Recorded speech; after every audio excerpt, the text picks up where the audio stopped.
Okay, so good news and bad news. Number one, this is part 14 of Who the Fuck Did I Marry?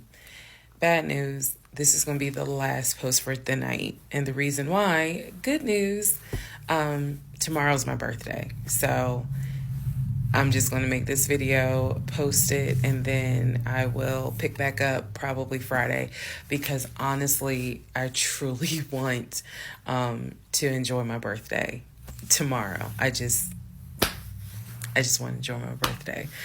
All right, so y'all don't be upset. Just, if anything, watch parts 1 through 14, then we'll be ready for part 15. So the house fell through in October 2020. And what I told him was, I said, I don't want to look at another house. I don't want to talk about cars. I want to get through the holidays because it was going to be a holiday season where I could not celebrate my family because of COVID. So I said, I just want to get through the holidays. I want to get through the end of the year. And we'll revisit stuff in January. I was very calm when I said it. No argument, nothing like that. And he said he understood. A lot of what fueled me staying in this situation really was the fact that, number one, I didn't want to be alone. Number two, I didn't want to look stupid by having the relationship end so quickly for everyone to be like, we told you something was up. And number three, I was ready to get married. And that ready to get married fueled a lot of stuff.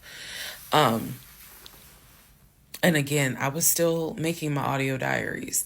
So listening back to it, I knew something was wrong. I admit that. I knew something was wrong. But what I thought it was, truthfully, was like, why does it seem like there's always something? Like, why can't we just go ahead and get the house? Why is it always something? Why can't I just get the BMW? It still didn't dawn on me how deep this something went. And for the people who keep asking, I'm going in order of events. So yes, there will be a video where I explain how everything came out and what came out, what was true, what was not true. It's coming. I'm just getting all of this out in order. So I told him I didn't want to look at a house no more. I don't want to talk about houses. Do not mention the word Zillow. Do not mention the word realtor. Nothing. Let me just get through the holidays.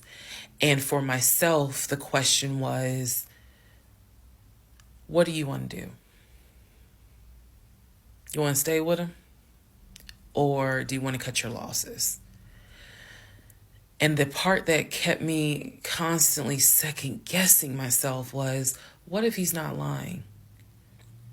What if he's not lying? Literally the conversation I had with myself was, there's no way he is lying about having money. You saw the paper from Chase. They don't just approve $750,000 for a mortgage for anybody. I've seen his checking account. You see how much money's in his available checking. Like I don't think he's lying. I don't think he's lying about that. But what is it? Is it that he doesn't trust me? Like, I second guess myself so much. Is it that he doesn't trust me? Is it that maybe he doesn't really want to get married? Like, what is it? Because I know what I saw. I know what I heard.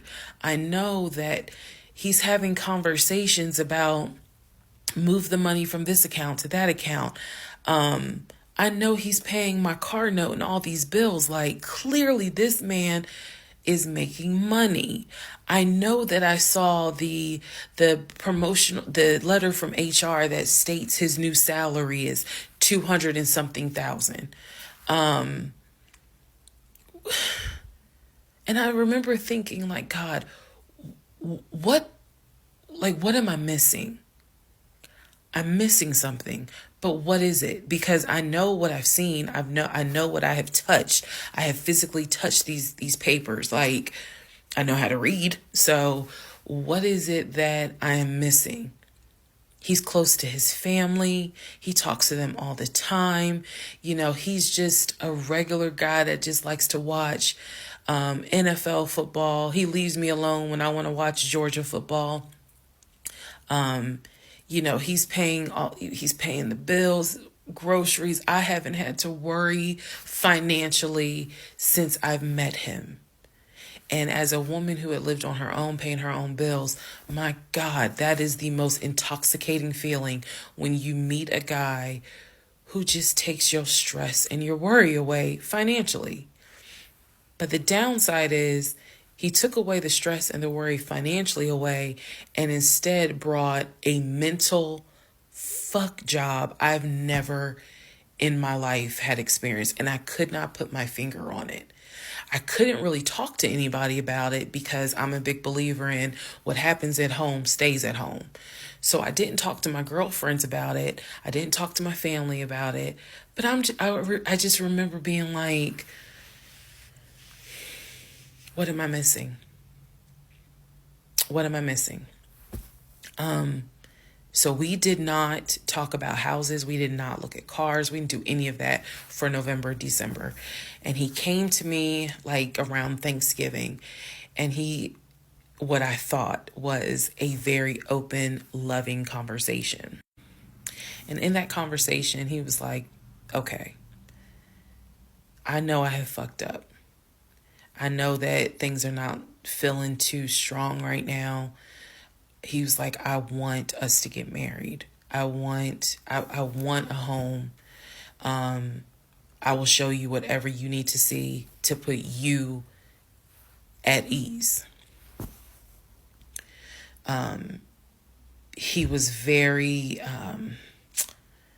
contrite. He was very just like, what do I need to do to put your mind at ease so that you know I'm in this and that I want this and that I love you and I want you to be my wife. So I was like, show me your accounts. He showed me his checking. He showed me one of his savings. He showed me a Chase savings. He did not show me the offshore. And he did not show me the U.S. bank. So he showed me those two accounts, checking and Chase savings. So I knew that there was money. What I saw in those accounts, there was money.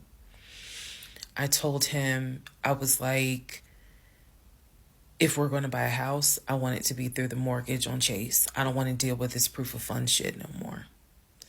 I said, I do not want to look at another house until the beginning of the new year. He said, okay. That is when we then had a conversation. So I guess I lied because we are going to have a part 15 or 16 tonight. But that is when we then had the discussion about marriage. And that is where religion came into play. Yeah, I'll give y'all the other part tonight. Stand by.